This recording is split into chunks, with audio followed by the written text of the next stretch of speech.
Olá pessoal do nono ano, vamos então aí finalizar o nosso capítulo 1, o nosso livro 1, né, aliás, que é o livro aí que nós falamos sobre a Primeira, Segunda Guerra Mundial, falamos aí sobre vários acontecimentos que houve, principalmente no início aí do século XX, tá? O capítulo 5, como último capítulo aí do nosso livro 1, nós temos como tema a nova desordem mundial, né? Que é uma alusão sobre o que aconteceu logo após o final da Guerra Fria, né? Lembrando que a Guerra Fria foi um período que marcou um grande abalo, né, no sistema político e econômico do mundo, já que o mundo ficou dividido aí entre duas grandes potências, a potência econômica capitalista, comandada pelos Estados Unidos e seus países aliados, né? Principalmente os países que eram denominados como países da Europa Ocidental, certo? E nós temos aí também os países socialistas, os países aí que eram liderados pela Rússia e toda a União Soviética, tá? Que eram também desenvolvidos ao sistema socialista, que era, né, os países chamados leste europeu ou da Europa Oriental, tá? Só que vem a fragmentação desse sistema político-econômico que é o socialismo. Com essa fragmentação aí, nós temos como por base o desenvolvimento e o surgimento de novas fronteiras geográficas, como é o caso de novos países que irão surgir e também como é o caso de novos países que irão se extinguir. O sistema político e econômico no mundo inteiro vai ser adotado quase 100% pelo sistema capitalista e nós temos aí a chamada nova desordem, né? Porque no caso não fica apenas preso a um polo detentor de todo o capital, não é apenas um polo aí que vai comandar a economia geral do globo inteiro, né? São vários polos capitalistas. Então nós temos essa ordem, desordem, porque varia muito o país que vai estar liderando a economia, o país que vai estar desenvolvendo a sua tecnologia e o país aí que vai estar com alto grau de desenvolvimento econômico, tá? Nós temos essa grande variação, por isso que nós temos essa alusão aí de desordem mundial. Logo no início do capítulo aí, nós temos um mapa no livro de vocês, né? Esse mapa aí vai falar principalmente sobre os grandes polos de concentrações mundiais, né? Polos esses capitalistas.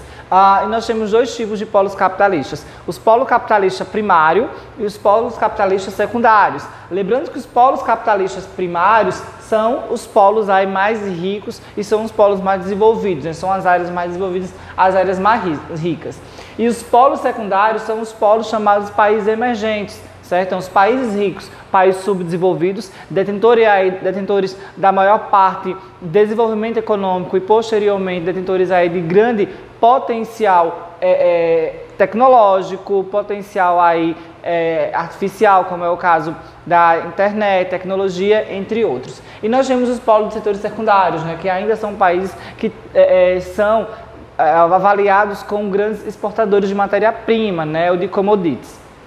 Então nós temos aí Estados Unidos, que ele comanda toda a região da América, né? Nós estamos aí diariamente tendo grande influência pelos Estados Unidos, porque vai ser o nosso grande polo econômico aqui nessa região de todo o continente europeu.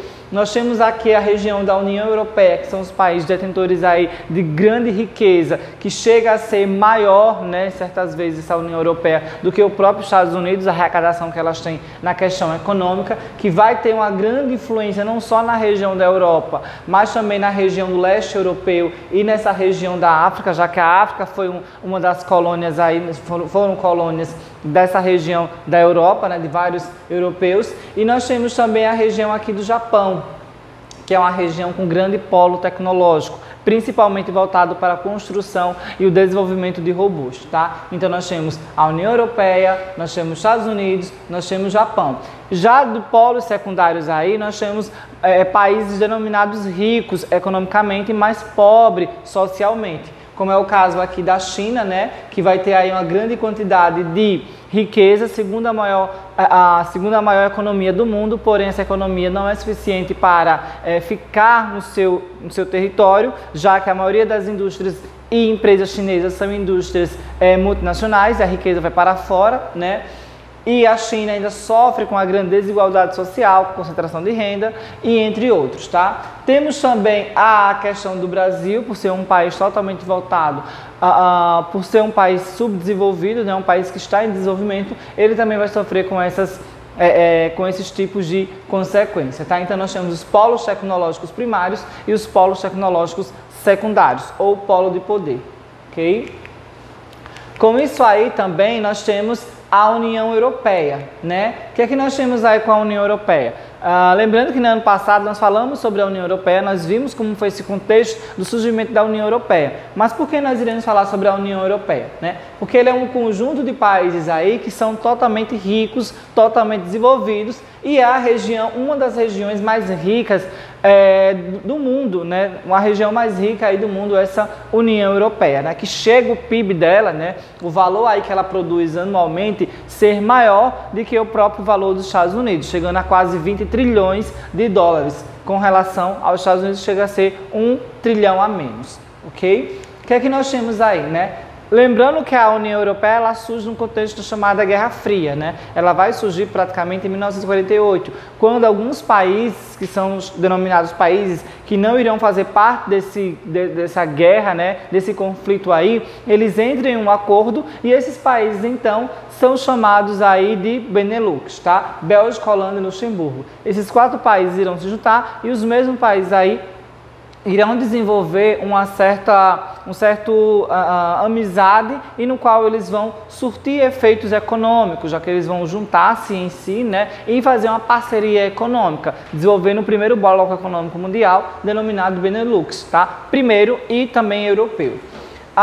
Com isso aí também vem a Itália, vem a França e também vem a Alemanha Ocidental, já que a Alemanha naquela época, né, contexto da Guerra Fria, 1952, ela vai estar dividida.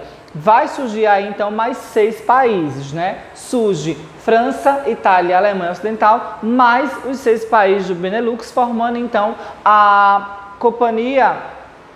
Comunidade Econômica do Carvão e do Aço, né? E o que é essa Comunidade Econômica do Carvão e do Aço?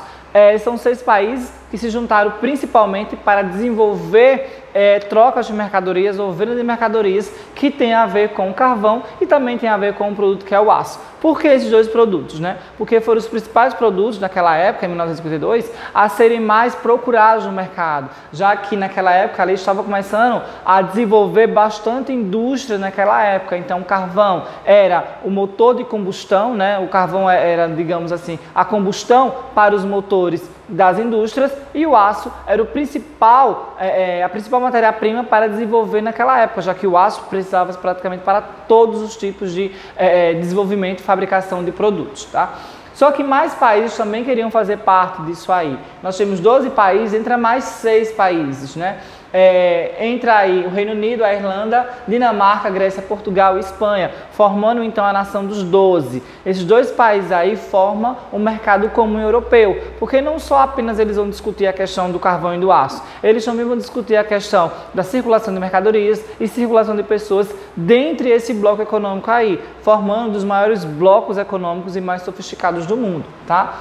Em 1992, eles assinam o chamado Tratado de Maastricht, formando esse mercado comum europeu na União Europeia, certo? E eles vão adotar também a chamada moeda única, que é o euro, principalmente em 2002, que o euro passa a ser uma moeda de troca, certo? Passa a ser uma moeda, uma cédula aí de troca, ok? Só que atualmente, ano passado, para ser mais exato, veio à tona aí a saída do Reino Unido, né, desse bloco econômico chamado Brexit. Foi essa saída do Reino Unido da União Europeia. Por que aconteceu isso?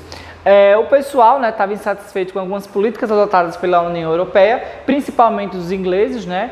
E decidiram então não fazer mais parte através de um plebiscito, que é uma pergunta, são votações aí feitas à própria comunidade, e ela vem à tona dizer que não quer mais fazer parte desse bloco econômico que é a União Europeia. Logicamente que o parlamento inglês, o parlamento britânico, aliás, eles vão acatar os pedidos da sociedade e no dia 31 de outubro de 2019, o Reino Unido, vai sair então desse Brexit, quebrando essas fronteiras e fazendo com que ele seja um país à parte da União Europeia, onde ele vai ter algumas consequências, devido a essa sua saída, consequências essas ainda que estão sendo debatidas nos dias atuais, ok? O que é que nós temos então, né? A questão da globalização e da mundialização. Se nós estamos falando sobre a nova ordem mundial, nós estamos no contexto aí do período atual que nós encontramos, que é o período chamado técnico-científico informacional. Esse período aí vai ser composto principalmente com uma integração e uma expansão da globalização e da mundialização, que são praticamente sinônimos um e outro, tá? E o que significa cada uma delas, né?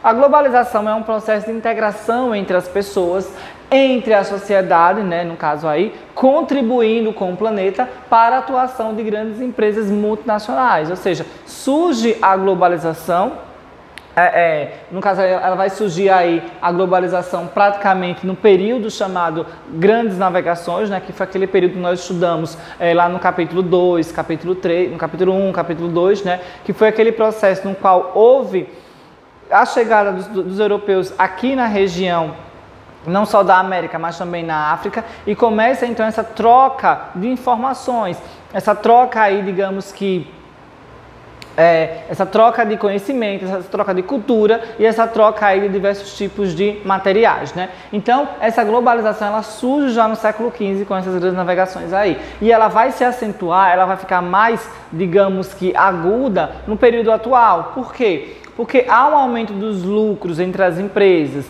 devido à tecnologia que vai ser ofertada à população, a maior parte da população, uma parte muito grande da população. Tecnologia ofertada. Essa tecnologia vai fazer com que você faça compras online e o seu produto chegue na sua casa sem você dar um passo, certo? Produção descentralizada. Por quê?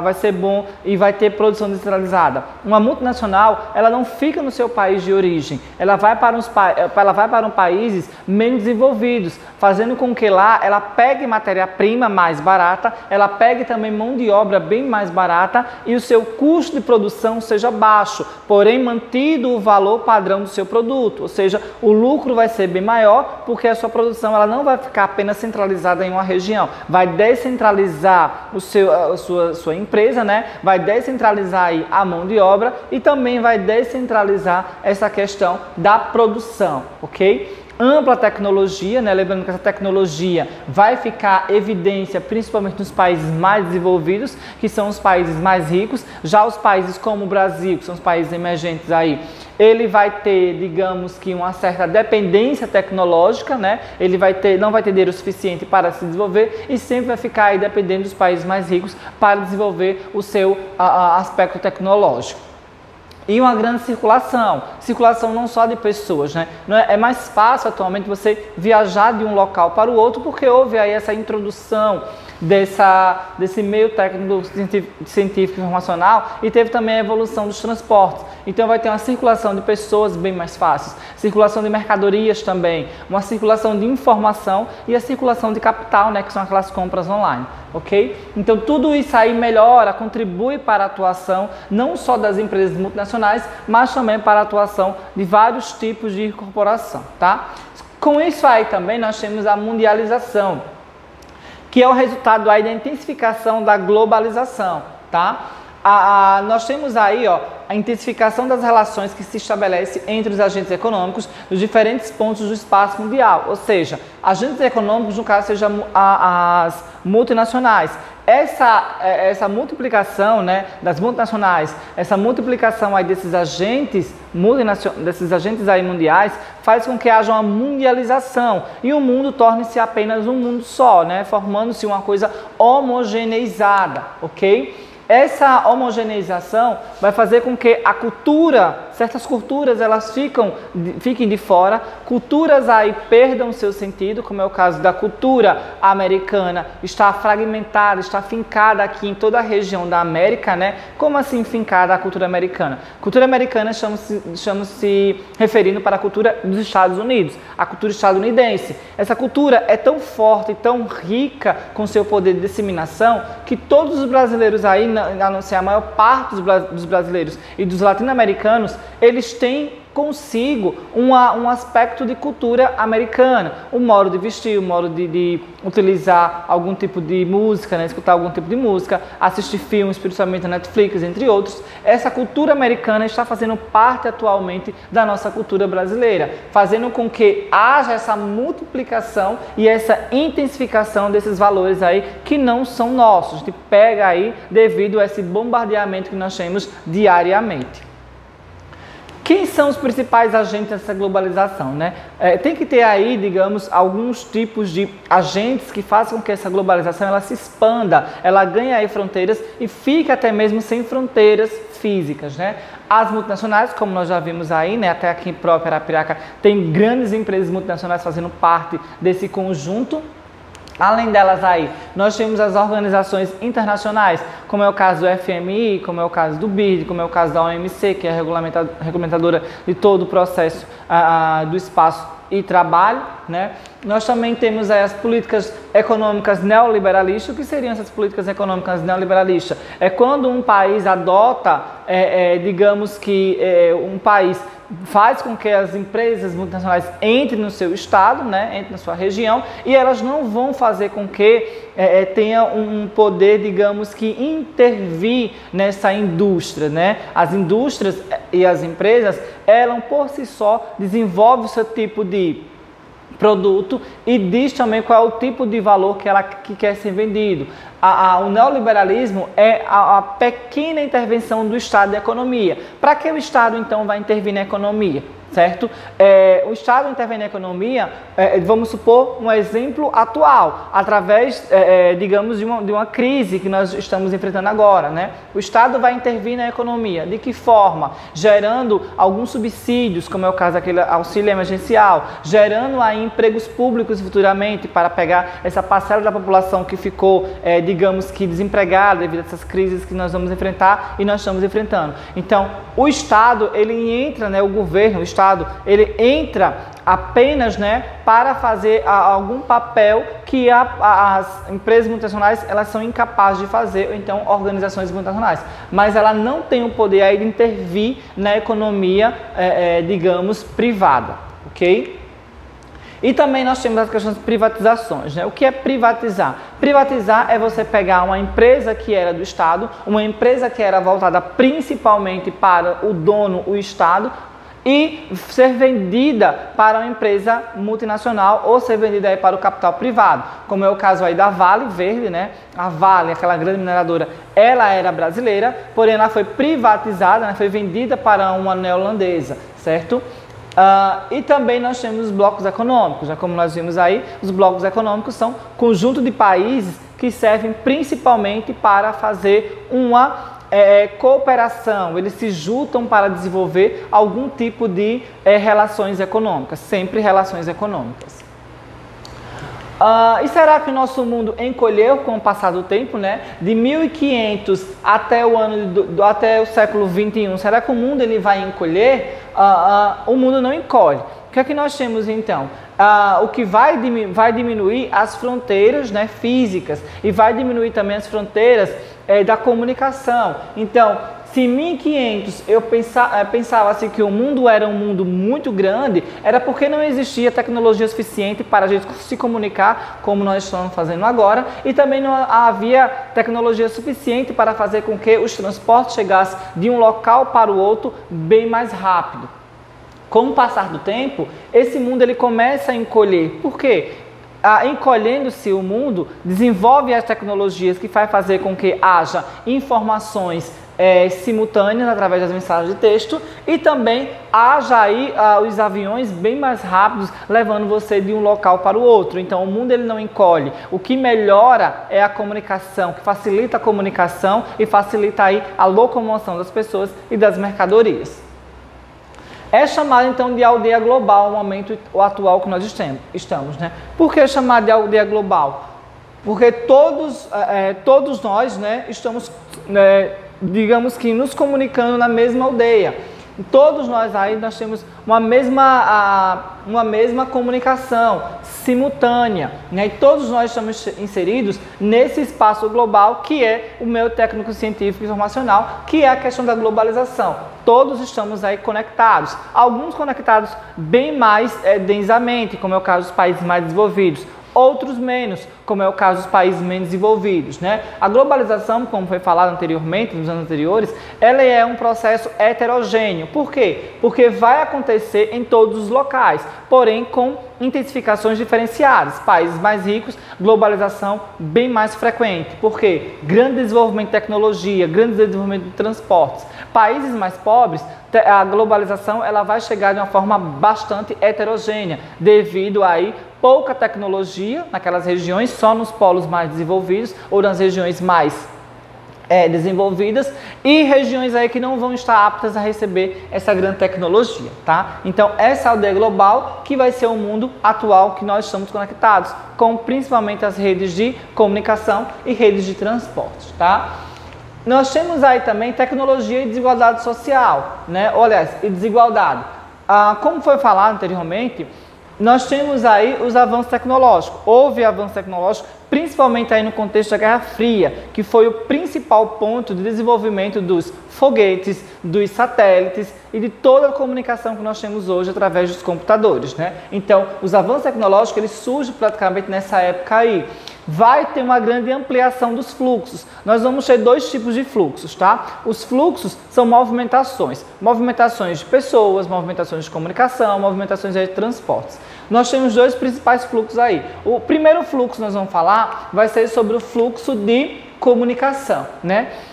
Como são, então, desenvolvidos esses fluxos de comunicação? Os fluxos de comunicação são feitos através de fios, né, de fibra ótica ou de outro tipo aí de material que vai fazer com que a população se comunique através de satélite, e esses satélites aí levam informação para a grande quantidade de antenas, e essas antenas aí vão ser que vão receber aí toda essa comunicação, tá? Então, a primeira rede que nós temos aí é chamada de rede de comunicação, que foi uma rede importantíssima para fazer com que haja principalmente uma ampliação do consumo e uma ampliação aí de toda a comunicação das pessoas, fazendo com que elas fiquem agora nos seus escritórios e automaticamente elas entrem em contato com empresas e até mesmo o tipo de aula que nós estamos tendo agora, ok? Nós temos também a questão do just time, né? Você sabe que lá no século XX houve aquela quebra da Bolsa de Valores devido a grande acúmulo de mercadorias devido aí à Primeira e à Segunda Guerra Mundial. Só que atualmente um novo tipo aí de produção está sendo desenvolvida, que é a produção chamada just time. E como é essa produção aí, né? Ela surge no Japão, principalmente na década de 1970, né? E vai vir principalmente devido àquelas empresas da Toyota Motors, que veio do toyotismo, como nós já vimos também anteriormente. O que nós temos aí? O Just Time vai ser um tipo de produção voltada para um pequeno público. Vamos supor que uma certa empresa de telecomunicação vai desenvolver um certo tipo de telefone. Esse telefone aí vai ser apenas para um certo público. Por quê? Porque vai ser desenvolvido apenas 100 peças, né? E esses 100 produtos aí vão ser vendidos para pessoas específicas, já que não podem, digamos que, ter acúmulo, não vai poder aí ter esse grande acúmulo de produtos, esse grande acúmulo de estoque. Então, essa produção é chamada de just time. Vai ser uma produção sem estoque e uma produção voltada aí para uma certa parcela da população. Até porque nem todos vão poder comprar esses produtos e nem todos vão estar aptos a desenvolver esses produtos, tá? Então, vai ser chamada de just time aí. Rede de transporte também vai ser uma rede que vai estar bastante desenvolvida nessa época aí, né? Principalmente dos dias atuais, principalmente a rede da aeronáutica, né, que é a rede aí dos aviões. Lembrando que os aviões aí, infelizmente, eles não podem ter e não podem levar grandes cargas de mercadorias, apenas pessoas e mercadorias leves, né? Nós temos então o desenvolvimento de containers para os navios que são bem mais baratos aí ter esse custo-benefício, tá? Nós temos os trens também, que é o custo-benefício bastante barato, e nós temos os transportes rodoviários, que infelizmente o Brasil é voltado para esse tipo de transporte aqui, que é o mais caro e o mais desenvolvido aqui nessa região, devido ao contexto que nós vimos lá no 7º ano sobre o desenvolvimento das indústrias automobilísticas aqui no Brasil, tá? Mas o mais barato seria, no caso aí, o setor hidroviário, que é os navios cargueiros, e o mais caro, né, fica entre o avião, porém o avião ele não vai desenvolver grandes quantidades de, digamos que mercadorias, mas volta aqui para o setor rodoviário. Enquanto à exclusão digital, né, como foi falado anteriormente, nós temos aí países mais ricos, que são os países aí que vão deter uma grande parcela de tecnologia, certo? E os países mais pobres, que são os países aí que vão ter uma pequena parcela de tecnologia, como é o caso dos países africanos e os países aqui da região da Ásia. O que é que nós vamos ter, né? O Brasil é considerado aí um país que vai ter, digamos que, um certo nível tecnológico. 70% fica entre 60% da população, ou seja, de cada 100 brasileiros, 60 tem acesso à internet diariamente. Só que, se nós pegarmos em comparação aos países como o Canadá, aos países da União Europeia, aos países como o Japão, até mesmo Nova Zelândia, você vai perceber que é bem maior essa parcela da população, né? Por quê? Quanto mais um país ele é desenvolvido economicamente, maior será a sua parcela em telecomunicação, a sua parcela em tecnologia, fazendo com que haja aí um grande desenvolvimento nesse setor, ok? Lembrando aí também que nós temos aí os chamados excluídos digitalmente, que são as pessoas que não têm acesso à comunicação, não têm acesso à tecnologia e nem vai ter acesso aí, e nem tem no caso acesso à internet, tá? São chamados os excluídos digitalmente, as pessoas são excluídas desse meio digital, ok? Para finalizar essa parte aqui do capítulo 5, vocês têm a atividade das páginas 73, né, até a 79. Lembrando aí que essas páginas aí são páginas que ficaram para ser feitas na sala de aula, né? São aquela atividade que a gente faz em sala de aula, certo? Nós vamos voltar, daqui a pouco voltaremos aí com a finalização do capítulo 5, que é China e Japão, ok? Aguardando vocês finalizar a atividade.